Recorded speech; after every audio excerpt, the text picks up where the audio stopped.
Bienvenue à Vitré, cadre de la 6e étape de la Coupe de France. Les étapes s'enchaînent après Marseille, Denain, la classique Loire-Atlantique, Cholet-Pays de Loire et la route Tourangelle. Les coureurs vont en découdre sur ce circuit de Vitré, traditionnelle terre d'accueil de la route Adélie. Vainqueur du Tour des Alpes-Maritimes et du Haut-Var, Kevin Vauquelin a créé la sensation en ce début de saison. Pour la première fois de l'année, il s'aligne sur une épreuve de la Coupe de France. Il revient, évidemment, avec de l'ambition, d'autant qu'Arkea Samsic joue à domicile, avec, de plus, un collectif très solide. C'est ma reprise, donc je vais voir un peu où j'en suis physiquement. Je me suis bien entraîné, j'ai bien récupéré après Paris-Nice. Je vais voir un peu où j'en suis. Et puis après, voilà, voir sur une course avec un niveau un peu moins élevé que dernièrement. Donc voir qu'est-ce que je vais pouvoir faire. On a Lucas qui va très vite au sprint, donc avec un sprint qui lui correspond plutôt pas mal. Donc ouais, on a quelques cartes différentes. Et vous allez faire quoi? Vous allez attendre pour lui ou vous allez quand même essayer d'être offensif? Faut dire la stratégie carrément. non, ouais, je pense qu'il va rester avec Brian un petit peu, voilà, parce qu'on sait que Brian Coquard est le favori aujourd'hui. Et nous, on va faire une course de mouvement autour, ça l'arrangera parce qu'un groupe de 30-40, ce sera toujours mieux au sprint qu'un peloton. Donc on va prendre toutes les opportunités possibles durant la course et voir comment ça se déroule, parce qu'une course en circuit, c'est toujours un peu différent. Autre individualité très forte au départ de cette route Adélie, Brian Coquard, double vainqueur de l'épreuve. Le sprinter sort d'un Tour de Catalogne solide, ponctué par 2 deuxièmes places. Il formera un joli duo avec le puncher Anthony Pérez pour porter l'équipe Cofidis. Pour être honnête, je ne sais pas comment j'ai récupéré. J'ai fait un gros enchaînement Paris-Nice, Milan-San Remo et Catalogne. C'est quand même costaud. Je n'étais pas initialement prévu ici, mais voilà, on a décidé de le tenter. C'est pas très loin de la maison. C'est une course que j'aime bien et voilà, on va tout faire pour que ça marche bien. En tout cas, la condition est là, la fraîcheur, on ne sait pas, on verra aujourd'hui. Ouais, c'est souvent une course à l'usure, c'est difficile. En plus, avec une météo compliquée, ça va rendre les choses encore plus compliquées. C'est une course à l'usure, à la jambe, et voilà, il faut être bien évidemment bien placé à l'approche du sprint final. Et on va essayer de faire ça bien. La Groupama FDJ comptera sur les capitaines de route Konovalovas et Scottson pour encadrer un effectif très jeune. Paul Penwet aura à cœur de montrer sa belle pointe de vitesse. Autre équipe pour le Tour au départ, AG2R Citroën. Seulement 4 coureurs sont alignés par la formation savoyarde. Le champion de France de cyclocross Clément Venturini qui pourra s'appuyer sur Geoffrey Bouchard ou encore Dorian Godon, ancien vainqueur de la Coupe de France FDJ et qui retrouve un type de vélo qu'il apprécie particulièrement. J'aime bien les courses un peu guerriers comme ça, avec la pluie, le vent, donc voilà, on va se faire plaisir et on va aller chercher le meilleur résultat possible. On a des coureurs de qualité, on est 4, mais on est soudés, donc ça va aller. C'est juste qu'il y a beaucoup de fronts, il y a le Tour des Flandres demain, il y a Indurain aussi et le Pays Basque, plus beaucoup de blessés et de malades et cas Covid et tout, donc, et des mecs qui ont beaucoup enchaîné aussi, comme moi je fais Paris-Nice et Catalogne, donc voilà, je suis en fin de cycle, mais ça va aller.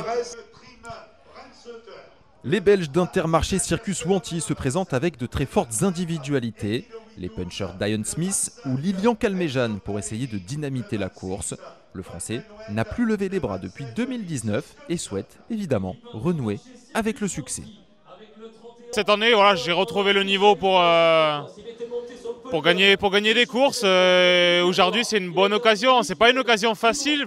Ça peut paraître sur le papier facile de gagner ce genre de course, mais c'est compliqué parce qu'il y a des difficultés, mais c'est pas non plus hyper dur. Donc il y a quand même une dizaine de mecs avec une homogénéité. Il faut être aussi très rapide parce que ce final il est punché rapide. Donc pour moi c'est mieux en solitaire, mais non, j'ai bien préparé le bloc de course qui arrive là avec Pays Basque, toutes les Ardennaises et le Romandie. Donc pour faire ces courses-là et pour y briller, il faut être en forme. Donc je suis en forme. Et l'équipe, il y a une bonne dynamique. Encore dimanche dernier à la route Tourangelle, on fait 2 en ayant contrôlé la course. Aujourd'hui, on n'a pas vraiment le mec hyper rapide et puncher pour contrôler pour une arrivée en petit comité. Donc, comme la majorité des coureurs, je pense qu'on veut une course assez explosive. Et je pense que c'est la majorité des équipes, c'est ce qu'ils veulent. Donc, ça fait 3 ans d'affilée que je viens ici. Et à chaque fois, il y a du sport, il y a vraiment une belle journée de travail, il y a vraiment de l'intensité, donc c'est ce que je suis venu chercher ici. Et s'il peut y avoir la victoire et si je peux mettre fin à 3 ans de disette, je ne vais pas m'en priver, c'est sûr. Mais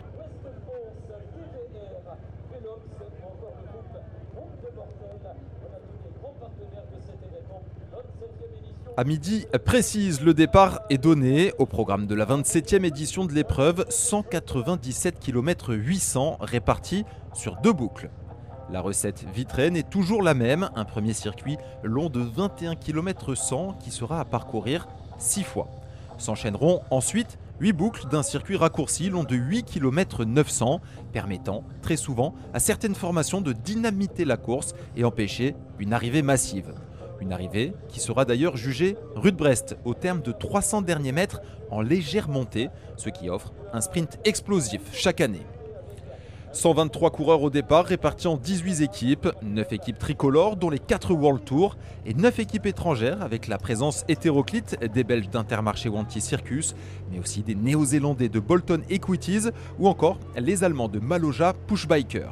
Un beau plateau pour cette course chère à Roland Mantenat, organisée dorénavant par Alain Ramire. Vous dire également qu'au niveau des conditions météorologiques, c'est assez rude. Le thermomètre plafonne à 10 degrés et l'équipement choisi par les coureurs ne nous trompe pas. Gants, cuissards, manches longues, d'autant qu'il va falloir compter sur un vent qui souffle très fort et en rafale. Un vent propice à désorganiser la course et créer des bordures. Notez également qu'il faudra compter sur de fréquentes apparitions de la pluie. Présentation terminée et vous le voyez, cette 27e édition part tambour battant. Depuis le kilomètre 0, ça ne relâche pas. Pas de scénario classique où une échappée se dégage rapidement, une échappée dite matinale. Là, non, les leaders s'emploient à créer des bordures dès les premiers kilomètres, à l'image Brian Coquard qui était dans le premier groupe d'un peloton donc morcelé par le vent avec une trentaine d'unités à l'avant. Parmi eux, on l'a dit, certains leaders, Brian Coquard, mais également Lilian Calmejean sont présents dans cette première bordure. Une trentaine d'hommes donc, et pendant 45 minutes, il va y avoir de l'action, beaucoup d'action et des hommes qui sont lâchés, d'autres qui ont malheureusement déjà dû bâcher. Un début de course tonitruant donc pour cette 27e édition. Puis finalement, tout va finir par rentrer dans l'ordre et sur une nouvelle attaque d'un coureur de Arkea Samsic, un petit groupe de 5 hommes va finir par se dégager. L'attaque du coureur d'Arkea Samsic, c'est celle de Louis Barré, le tout jeune coureur donc avec son dossard 41 qui intègre ce quintet de tête. On retrouve avec lui Maximilien Juillard pour la formation Gosport Roubaix-Lille Métropole, mais également Nicolas Desbeaumarchais, le coureur de Saint-Michel Aubert 93. On retrouve aussi devant Enzo Boulet pour le CIC Nantes Atlantique. Et enfin, pour compléter ce quatuor de Français, on retrouve un 5e homme, un étranger. Il s'agit de Adne Holter, le Norvégien de l'équipe UnoX qui sera d'ailleurs invité lors du prochain Tour de France. Ces 5 hommes vont compter jusqu'à 3 minutes d'avance et là on retrouve un scénario un peu plus classique. 5 hommes devant, derrière un peloton contrôlé par des équipes de sprinteurs parce qu'il y a de nombreux sprinteurs au départ. On a dit Brian Coquard mais également Paul Penouet, Boy Van Poppel, Jason Tesson ou encore Thomas Bouda, Rudy Barbier ou Pierre Barbier pour ne citer que. Un homme a réussi à remporter sa première victoire cette saison, c'est Cyril Barth. On va écouter le français de l'équipe espagnole, Burgos BH. La saison dernière n'a pas été la plus facile, au moins la plus tranquille mentalement. Mais bon, il a fallu rebondir très rapidement. Maintenant, je pense que c'est du passé. Forcément, on aurait tous voulu avoir une équipe, on aurait tous voulu avoir un vélo entre les jambes. Ça n'a pas été le cas pour tout le monde. Donc moi, je m'estime chanceux avec l'opportunité de Burgos BH. Notamment, cette année, je peux courir, j'ai un beau calendrier. Donc pour le moment, c'est du passé et j'espère que je vais avoir la spirale positive qui va s'enchaîner. Je prends ça comme un nouveau départ, avoir la bonne spirale avec notamment une victoire la semaine dernière, certes en classe 2, mais pour le mental c'est toujours ça et le fait de jouer sur le vélo c'est le plaisir. Tu t'attends à quoi aujourd'hui ? Mais aujourd'hui c'est une course Coupe de France avec forcément des équipes qui seront très bien représentées comme Cofidis ou Arkea, qu'il va falloir être vigilant. Puis je pense que ça va même se faire à la pédale, il va falloir avoir les bonnes jambes et puis on va essayer de faire le meilleur résultat. On rappelle donc le scénario de course de cette 27e édition, des bordures dans les 45 premières minutes, puis finalement un scénario classique, 5 hommes à l'avant et vous le voyez, le vent continue de souffler, on est obligé de se mettre en éventail pour se protéger. Ces 5 hommes comptent 2 minutes 30 d'avance, alors qu'il reste 140 km à parcourir. Mais à 78 km de l'arrivée, eh bien, l'équipe norvégienne Uno X, pourtant représentée à l'avant, décide une nouvelle fois d'utiliser l'élément aérologique pour faire la différence. Et vous le voyez, une première bordure d'une vingtaine d'hommes se détachent sous l'impulsion de l'équipe norvégienne. N'ont pas été piégés, bien l'équipe Arkea Samsic, largement représentée également, l'équipe Cofidis avec Brian Coquard qui est dans cette première bordure. On retrouve à l'avant Joris Delbov, Brian Coquard donc, accompagné de Eddy Finet, de Benjamin Thomas et de Anthony Pérez. L'équipe Arkea Samsic est représentée par Mozzato, Vauquelin et Grondin. L'équipe de Rory Townsend, le dernier vainqueur de la Roue Tourangelle. L'équipe néo-zélandaise donc est elle également représentée. Rory est accompagné de 2 équipiers. Et on retrouve également donc ceux qui ont été à l'initiative de cette bordure, Uno X représenté par 6 coureurs. Ça fait évidemment des dégâts derrière avec des coureurs qui ne parviennent plus à suivre le rythme. Et c'est le cas de Boy van Poppel, le belge de l'équipe Intermarché Circus Wanty. Et finalement, eh bien, c'est un petit peu un coup d'épée dans l'eau parce que cette bordure va nous intéresser pendant un long moment, un tour de circuit et tout va finir par rentrer dans l'ordre. Les 5 hommes de tête, alors que l'on pénètre sur le petit circuit, on en a terminé des 6 boucles du grand circuit, eh bien, les hommes de tête entrent donc dans le petit circuit. Il reste donc 8 tours à parcourir. Suivi donc par la bordure initiée par Uno X et derrière eh bien, le reste du peloton avec Maxime Bouet donc, qui ferme la marche. Un peloton encore fourni même si on a perdu une quinzaine d'éléments depuis le début de la course. À l'entame donc de ce petit circuit, la course est divisée en 3 échelons. À l'avant, l'échappée matinale composée de 5 hommes. Derrière, un groupe de 18 qui était sorti en contre à la suite d'une bordure. Et enfin, le peloton. Mais tout donc, va finir par rentrer dans l'ordre dans le premier tour du petit circuit avec les attardés qui réussissent à revenir sur la bordure créée par Uno X. Tout rentre dans l'ordre donc alors qu'il reste encore plus de 50 km à parcourir. On sent que certains ont des fourmis dans les jambes et souhaitent de nouveau initier une course de mouvement, passer à l'offensive pour essayer de faire la décision. On l'a dit, il y a de nombreux sprinteurs qui sont au sein de ce peloton et donc si on veut espérer remporter la victoire, eh bien, pour certains il faut absolument passer à l'offensive et éliminer par l'arrière ces sprinteurs. Eux ne se posent pas de questions, ils sont partis à 150 km de l'arrivée et pour l'instant, eh bien, ils restent à leur rythme. Un rythme malheureusement trop soutenu pour Maximilien Juillard, le coureur donc de Roubaix-Lille Métropole Gosport qui voit les 4 hommes de tête qui étaient précédemment ses compagnons eh bien, filer. C'est trop dur pour lui. La toxine vient à bout du français. Mais c'est un tout jeune coureur, un néo-pro et qui apprend évidemment le métier. Louis Barré semble en très grande forme, c'est lui qui imprime le rythme au passage sur la ligne et depuis le début de cette route à Delhi, eh bien, il fait forte impression. Le peloton qui a fait un beau rapproché, il pointe maintenant à 47 secondes au passage sur la ligne et il est toujours emmené par les équipiers de Brian Coquard. Brian Coquard qui revient du Tour de Catalogne où il avait pris 2 belles 2e places et qui a donc une petite idée dans la tête, lui qui avait remporté la victoire ici en 2014 et en 2016. C'est trop dur également pour Enzo Boulet, là aussi un néo-pro qui ne parvient pas à suivre le rythme. Il y a donc maintenant plus qu'un trio de tête pour ouvrir la route et un peloton qui chasse juste derrière à une quarantaine de secondes. À l'avant donc Louis Barré accompagné de Nicolas De Beaumarchais et de Adne Holter, le Norvégien pour Uno X. Et finalement, eh bien, le peloton a connu un moment d'accalmie et donc il y a un groupe qui s'est formé et qui est parti en contre. 3 hommes à la poursuite donc du trio de tête. Eh bien, ces 3 hommes, il s'agit de Léo Danès, de Maxime Jarnet et de Alex Kratz, le laiton de 21 ans qui court pour l'équipe Tartu 2024. Il y avait le CIC Nantes Atlantique et Gosport Roubaix-Lille Métropole représentés à l'avant. Les 2 représentants de ces équipes ont craqué. Finalement, regardez, il y a de la suite dans les idées. On parvient à revenir sur le groupe de tête avec 2 nouvelles cartouches. Et avec eux, eh bien, l'étonnant Alex Kratz, 21 ans, et qui court donc dans l'équipe chapeautée par Yann Kersipiou qui a remporté la route à Delhi de Vitré. Derrière, on souhaite rentrer sur les 6 hommes de tête, alors on osse le rythme avec Alexandre Delettre qui travaille pour les faveurs évidemment de Brian Coquard, bien placé Paul Ourselin, mais également Kevin Vauquelin que l'on voit toujours dans les premières positions.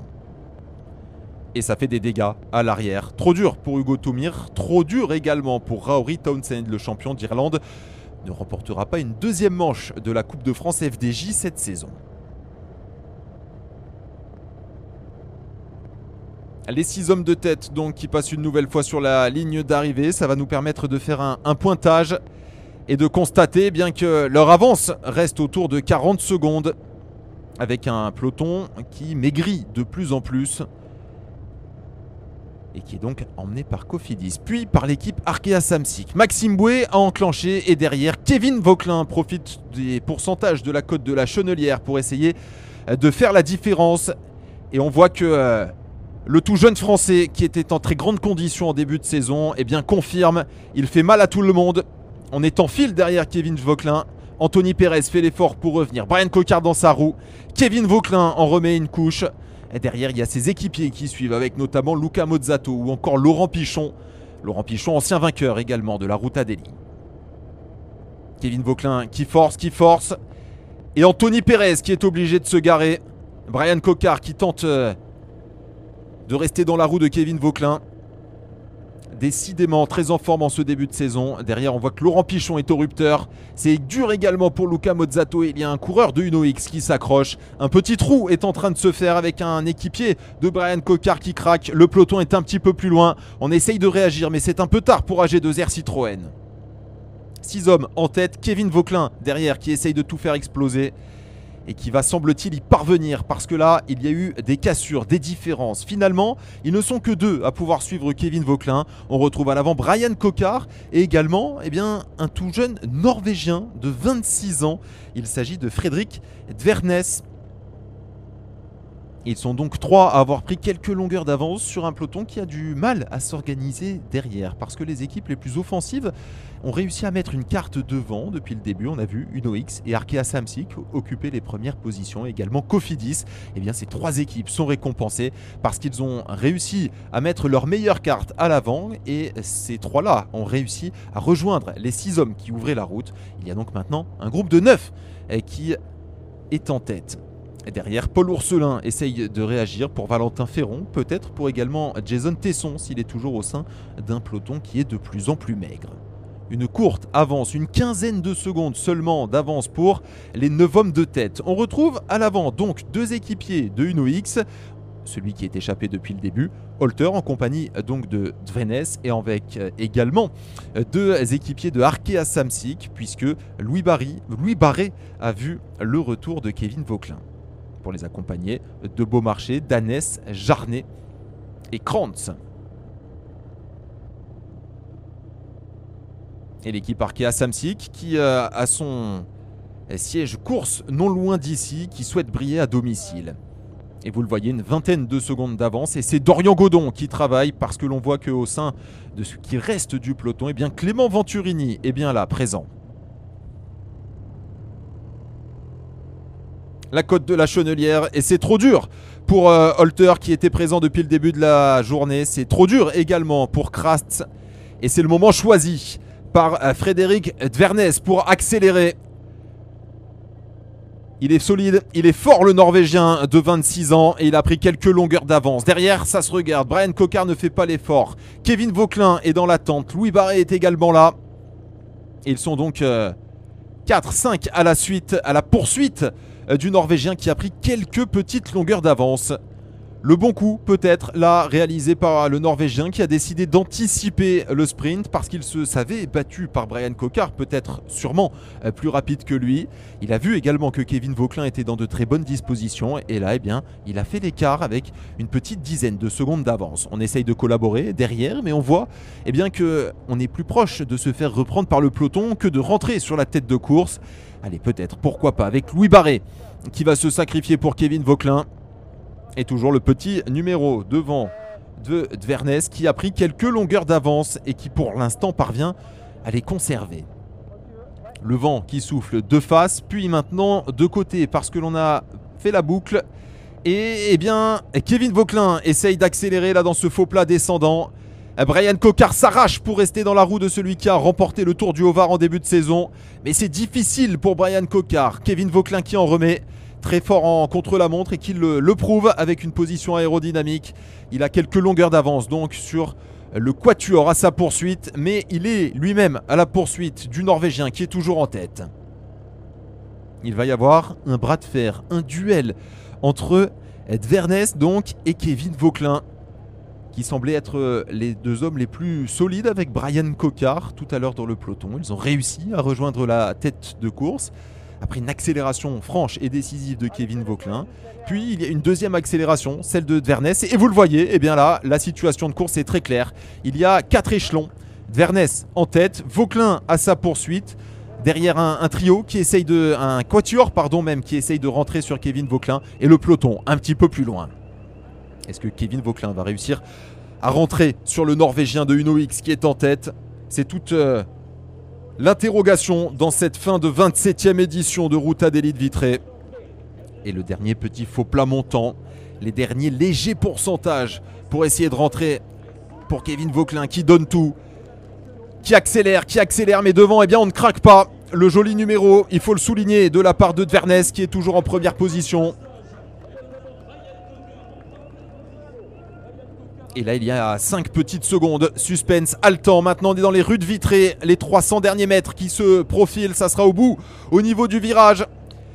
Et ça va être la victoire pour Frédéric Dvernes, sa première victoire chez les professionnels. Kevin Vauquelin est juste derrière, mais malheureusement pour le français, eh bien ça sera trop court. Il peut savourer le Norvégien parce que là, oui, les dents sont serrées. L'effort a été total, mais là, la première victoire pour Frédéric Dvernes se dessine. Elle sera au bout de cette dernière ligne droite. Kevin Vauquelin qui tente d'en remettre, mais c'est trop dur. Et c'est bien le Norvégien de Uno X qui s'impose et qui remporte cette 27e édition de la Ruta d'Élite Vitré. La deuxième place et les regrets pour Kevin Vauquelin, et qui aura échoué d'un rien. Derrière, le sprint, avec s'il reste de l'échappée, c'est Louis Barré qui vient prendre la 3e place devant Nicolas de Beaumarchais et Brian Coquard. Le Norvégien. Ouais, c'est vrai que j'avais un plan d'attaquer dans le final, dans les derniers kilomètres. Mais bon, sur le moment, je me suis dit, allez, pourquoi pas, je me sens fort. Je vais essayer de tester les autres gars. Et ils n'ont jamais réussi à me reprendre. Ouais, c'était quand même un pari de partir à 5 km de l'arrivée. Ouais, c'était un petit pari avec le vent de face. Mais ils n'ont pas réussi à bien collaborer derrière et ils m'ont pas repris. Mais en tout cas, s'ils m'avaient repris, ben, j'avais encore un peu de force, juste au cas où. Bon, après, quand j'ai vu 3 km, je me suis dit vas-y à fond, va à fond dans la dernière montée. Et je me suis retourné au sommet. J'ai vu que l'écart derrière était encore bon. Et là, je savais que... On va essayer de faire ça bien. La victoire donc pour Frédéric Dvernes devant Kevin Vauquelin et Louis Barré. La très belle performance de Nicolas de Beaumarchais, échappée matinale. On notera les accessites pour Luca Mozzato avec donc le beau tir groupé pour le team Arkea Samsic. La 7e place pour Maxime Jarnet, la 8e pour Clément Aleno. Une part de déception sur la stratégie de course. Parce que là, je viens mourir pas très loin de lui. Je savais que j'avais les jambes pour le suivre. J'ai joué, j'ai perdu ce coup-là. Donc c'est comme ça. Après, ça réussit pas tout le temps. Une part de déception sur la stratégie de course. Parce que là, je viens mourir pas très loin de lui. Je savais que j'avais les jambes pour le suivre. J'ai joué, j'ai perdu ce coup-là. Donc c'est comme ça. Après, ça réussit pas tout le temps.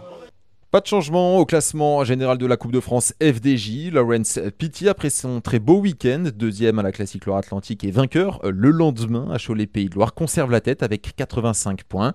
Il devance Axel Zinglet, vainqueur lui de la Classique Loire-Atlantique. C'était une grosse journée, presque 200 bornes à l'avant parce qu'au début de course, pendant 45 minutes, c'était des attaques dans tous les sens. On savait que ça allait bordurer. Et nous, on voulait faire la course avec l'équipe, du coup on a durci d'entrée. Après, ça a fait rideau d'un seul coup, on s'y attendait pas et moi je me suis retrouvé à l'avant en essayant de durcir la course. Donc ouais, on a été offensif aujourd'hui. Le comité d'organisation et l'ensemble des bénévoles auront été récompensés par les acteurs de cette 27e édition qui auront livré une bataille splendide du premier au dernier kilomètre avec en point d'orgue évidemment la victoire de Dvernès et la très belle performance du team Arkea Samsic à domicile.